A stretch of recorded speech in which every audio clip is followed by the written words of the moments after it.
JD ఎవరో నాకు తెలీదు. మా నాన్న పేరు సాంబయ్య, మాది పాలకొల్లు. ఏమైంది బాబు? చూడండి, నా పేరు బస్వా, మాది పాలకొల్లు. మా నాన్న పేరు సాంబయ్య. నేను జేడీ కొడుకుని కాదు. ఆ మాట అతనికి అర్థమయ్యేలా చెప్పండి. అలా తెలియకుండా పొరపాటుగా అనేశాను సార్. ఇప్పుడు ఆలోచిస్తుంటే నేను కరెక్ట్ కాదనిపిస్తుంది. ఇదంతా మీరు మనసులో పెట్టుకోవద్దు సార్, ప్లీజ్ సార్. కవిత, ఇవన్నీ చిన్న చిన్న విషయాలు. ఏదో నువ్వు అపార్థం చేసుకోవడం వల్ల నోరు జారావు. దీన్ని నేను అంత సీరియస్గా తీసుకోను. Thank you sir, thank you so much sir.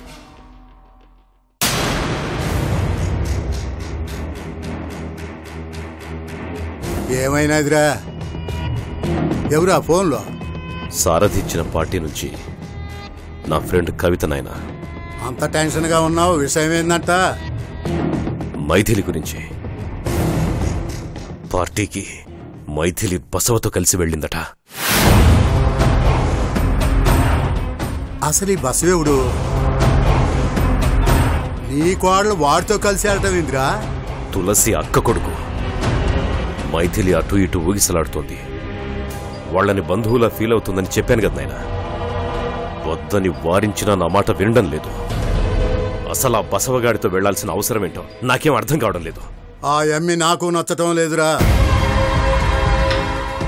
ఏదో తేడాగా ఉందని నేను వచ్చినప్పటి నుంచి చెప్తూనే ఉండా కదా. నమ్మటానికిలే, అది అటువైపే ఉంది. అసలు మన పగోడితో వెళ్లాల్సిన పనే ఉందనే ఆ అమ్మిని నిలది. అడగాల్సింది నేను కదా నాయనా, పాణి.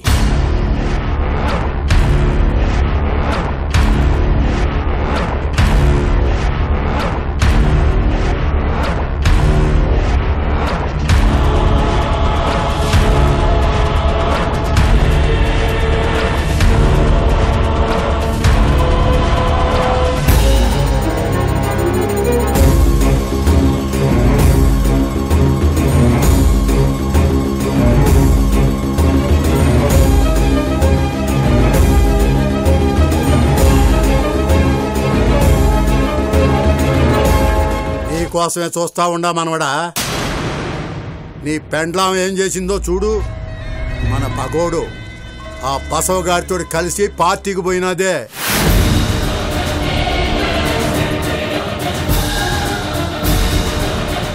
నువ్వు కారులో పంపిస్తే ఆ బసవగాడికి ఫోన్ చేసి వాడితో పోవటం ఏంది? తాతయ్య, స్టాప్ ఇట్.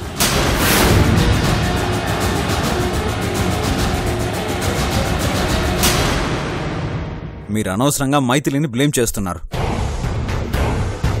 తను అలా చేసుండదు.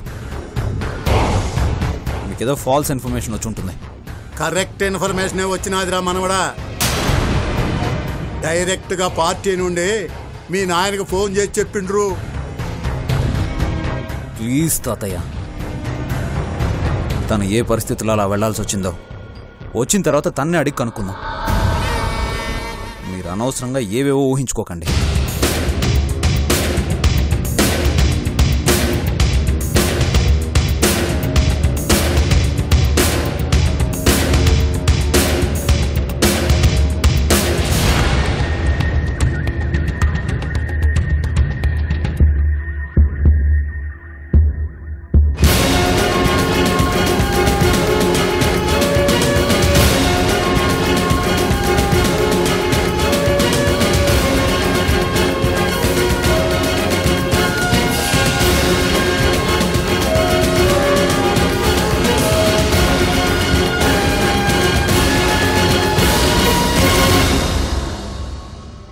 పార్టీ నుంచి వస్తున్నావా మైథిలి? అవును. మన కారులో వచ్చినట్లేదే. సారథి అంకుల్ కారులో వచ్చాను. మన కారు ఏమైంది? వెళ్ళేటప్పుడు మధ్యలో ట్రబుల్ ఇచ్చింది. మరి ఎలా వెళ్ళావు?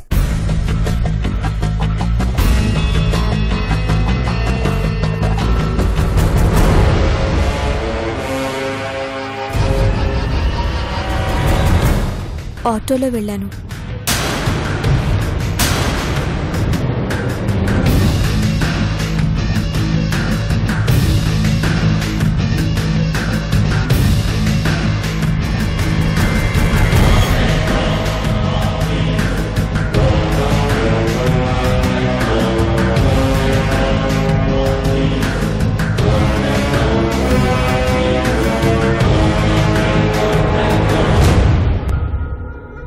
చూసినావురా, ఏదో కారణం ఉంటుందని నువ్వు చెప్పినావు.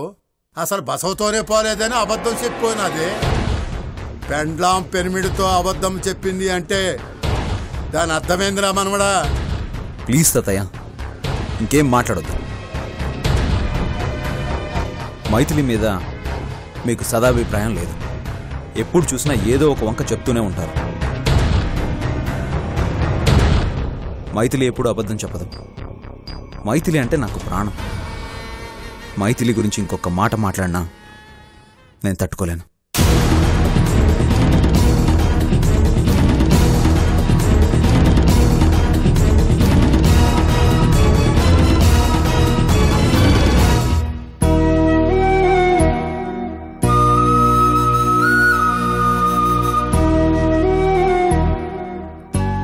సారీ మైథిలి, మా వాళ్ళకి నీ వ్యక్తిత్వం గురించి తెలియక ఏదో మాట్లాడేశారు. నువ్వేం ఫీల్ అవ్వకు మైథిలి. పానీ, వాళ్ళంటుంది నిజమే.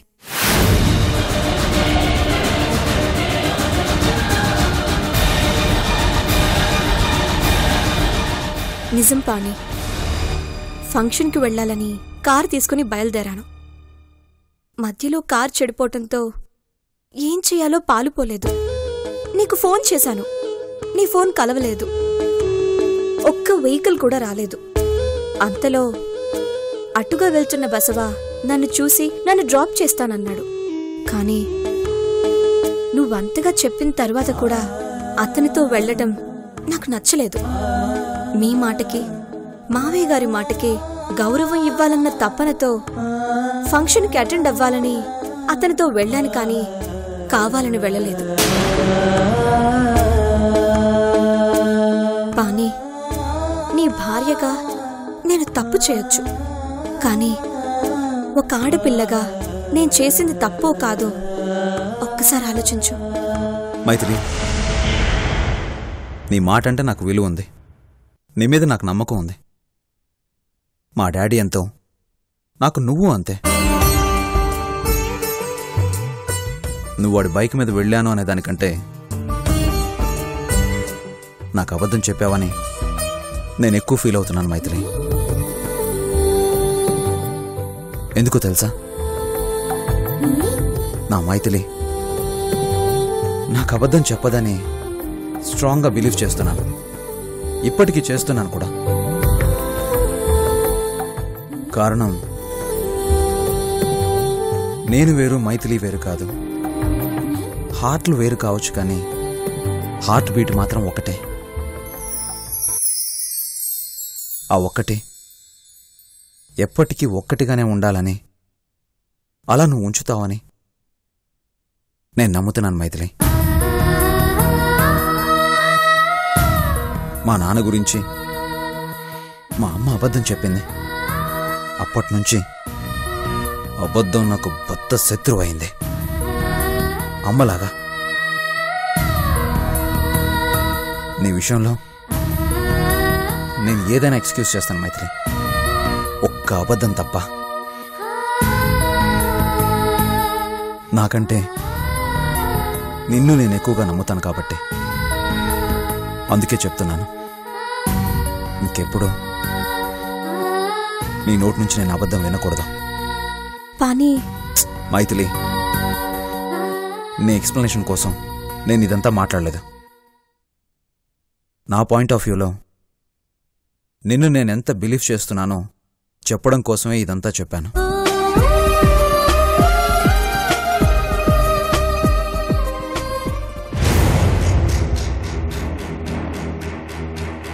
ఏందిరా, కోడల శత్రువుతో సెలిమి చేస్తా ఉంటే చాతగాని వాళ్ళ సొత్తా ఉంటావా? నాయనా, నీ బాధ నాకు ఉంది. తనను ఏమి చేయలేకపోతున్నానంటే శాతకాక కాదు నాయనా. ఏం చేసినా వాణి బాధపడతాడని. వాడు బాధపడితే నేను తట్టుకోలేను నాయనా. వాడి మీద ప్రేమతో దాన్ని ఇలా వదిలేశావంటే హనుమంతుడు లంకకు నిప్పంటిచ్చినట్టు మన కుటుంబాన్ని నాశనం చేస్తది. అది అలా చెప్పండి. మన ఇంట్లోనే ప్రమాదం ఉందని నేను మొత్తుకుంటున్నా. అయినా మనం చుట్టిన బాంబుని పగోడి మీద వేయాలి గాని మనమేందో పగోడి బాంబుని పక్కలో పెట్టుకున్నాం. అది ఏదో రోజు పేలడం ఖాయం. అది పేలాక వెతుక్కోవడానికి మన మొక్కలు కూడా దొరకబోవడం ఇంకా ఖాయం. రై, మైథిలికి తులసంటే ఇష్టం, కానీ పాణి అంటే ప్రాణం. ఇష్టం కంటే ప్రాణం గొప్పదిరా. అది పానీకి విలువిచ్చినంత వరకే దానికి భూమి మీద నూకలు. అలా కాక మనతో గేమ్స్ ఆడిందనుకో, దాన్ని గ్లోబ్లో లేకుండా చేస్తా. అది వాడి బండి ఎక్కి కూడా ఎక్కలేదని పాణితో అబద్ధం చెప్పినప్పుడే అది పాణి కంటే ఆళ్లకే ఇలివిచ్చినట్టు. నాయనా, మైథిలి మనల్ని వదులుకోవాలా వాళ్లను వదులుకోవాలన్న డైలమాలో ఉంది. కానీ మనకే ఎక్కువ విలువిస్తుంది. నెమ్మదిగా మన వైపే వస్తుంది. నీ బొంద. మైథిలి మీ వైపు ఉండటం ఏంటి? నువ్వు కళ్ళు మూసుకుపోయి అది మీ వైపు ఉందనుకుంటున్నావు. అది వాళ్ళ వైపే ఉంది. నువ్వెన్నన్నా చెప్పు, మన ఇంటి కోడలంటే కుక్క కావాలా, మన తొత్తు కావాలా, ఇంటి పని మనిషి కావాలా? ఇదేందిరా పెత్తనం చేస్తా ఉండాది? బిడ్డా, నువ్వేం చేస్తావో నాకు తెలియదు. అది మన ముందు మొరక్కూడదు. మూలగాల మనం తిని పారేసిన మూలకెళ్ళి నా కుట్టు బతకాలా. అలాగే నాయనా, నెమ్మదిగా మైథిలిని నువ్వనుకున్నట్టే తయారు చేద్దాం. పిచ్చిలో నువ్వేం మాట్లాడుతున్నావో నీకే అర్థం కావటం లేదు. నువ్వు తయారు చేయటం ఏంట్రా?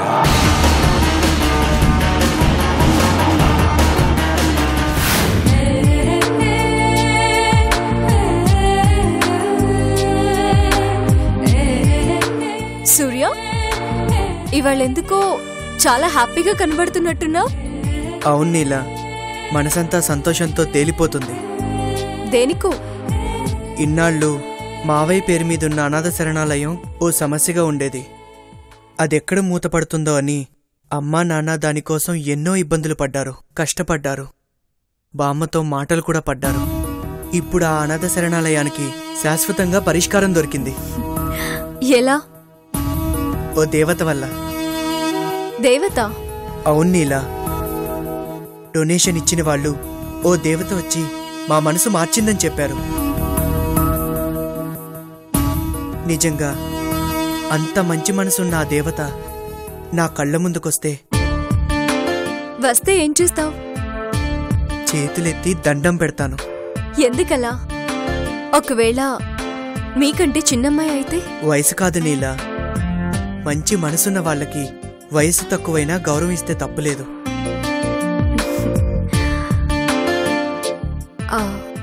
సూర్య, ఆ దేవత ఎవరై ఉంటారంటావు? అదే నాకు అర్థం కావడం లేదు. కానీ ఒక్కటి మాత్రం ఖచ్చితంగా చెప్పగలను. ఏంటది? తను మా మావయ్య ఆశయాలన్నా భావాలన్నా విలువిచ్చే మనిషి ఉండాలి. లేకపోతే పని కట్టుకుని వాళ్ళ దగ్గరికి వెళ్ళి వాళ్ళ మనసెందుకు మారుస్తుంది చెప్పు? నువ్వు చెప్పింది నిజమే అయ్యుండొచ్చు. సూర్య, మీ మామయ్యని ఇంతగా అభిమానిస్తున్న మీరు మీ మామయ్య అభిమానించిన తులసిని ద్వేషిస్తున్నారెందుకు? నీలా, ప్లీజ్ ఆ నమ్మక ద్రోహి గురించి నా దగ్గర మాట్లాడొద్దు. నేను తులసి గురించి మాట్లాడడం కాదు, మీ మామయ్య గురించి తెలుసుకోవాలనే మాట్లాడుతున్నాను. అందరి ఒపీనియన్ తెలుసుకోవడం పిహెచ్డి స్టూడెంట్గా నా ధర్మం కదా. నువ్వైతే మీ మామయ్య గురించి ఎక్కువ డీటెయిల్స్ చెప్తావని. దగ్గర రిలేషన్ కదా, అందుకే నిన్ను అడిగాను.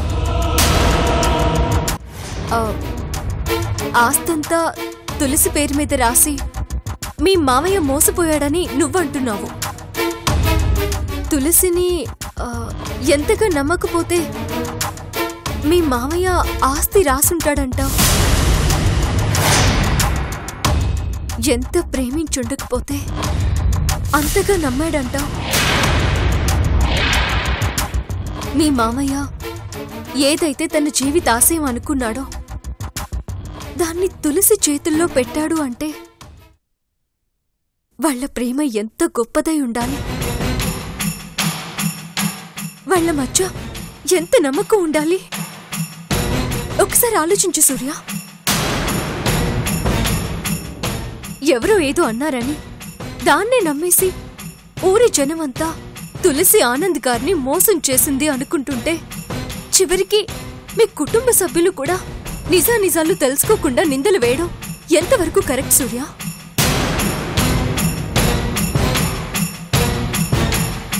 నువ్వు కూడా అది దృష్టిలో పెట్టుకొని ప్రేమంటే ఇష్టం లేకపోవడం, ప్రేమని ద్వేషించే మనిషిలా మారడం బాలేదు సూర్య.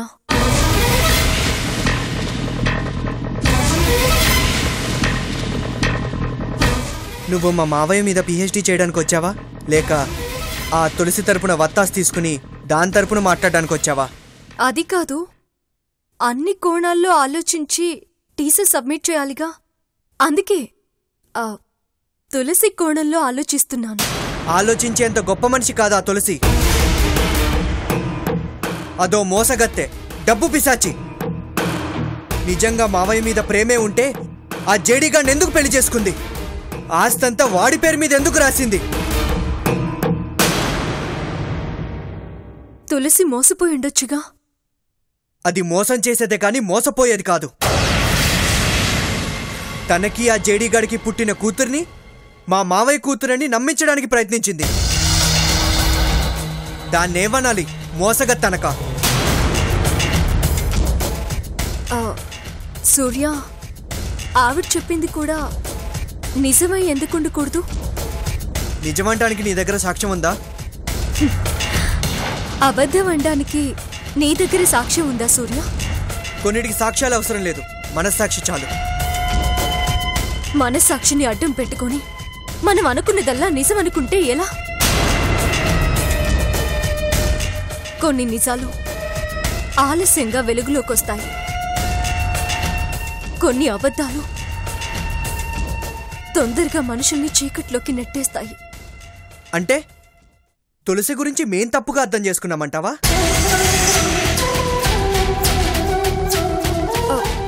మిమ్మల్ని తప్పుదారి పట్టించుండొచ్చుగా.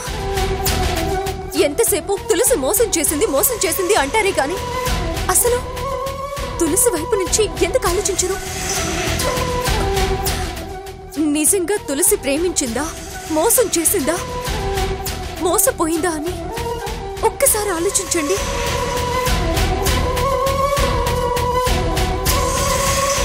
మీ మామయ్య మీద మీకు ప్రేమ ఉండడం మంచిదే, కానీ ఎదుటి వాళ్ళ ప్రేమని కూడా అర్థం చేసుకునే మనసు ఉండాలి కదా. లేదంటే మంచి వాళ్ళని కూడా చెడ్డవాళ్ళు అనుకుని భ్రమపడతాను. తులసి గురించి పాజిటివ్గా ఆలోచించు సూర్య. నిజం నీకే తెలుస్తుంది.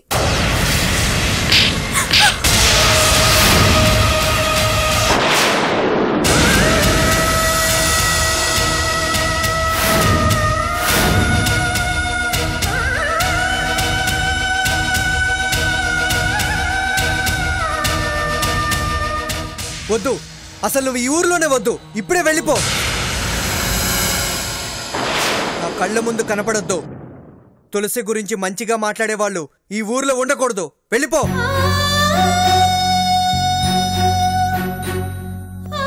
నువ్వు కాబట్టి ప్రాణాలతో వెళ్తున్నావు.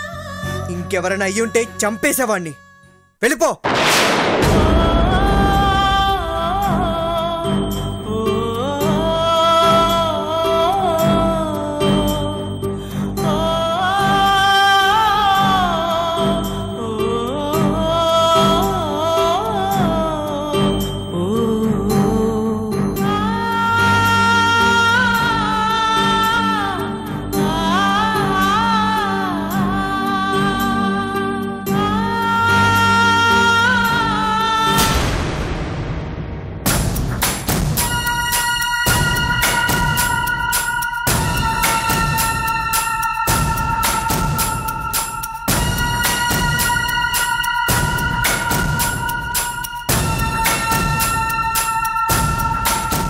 నమస్తే సార్. ఎందుకొచ్చావు? నా ఫ్యాక్టరీలో నేనేది చెప్తే అది చేసేవాళ్లే జాబ్లో ఉంటారు.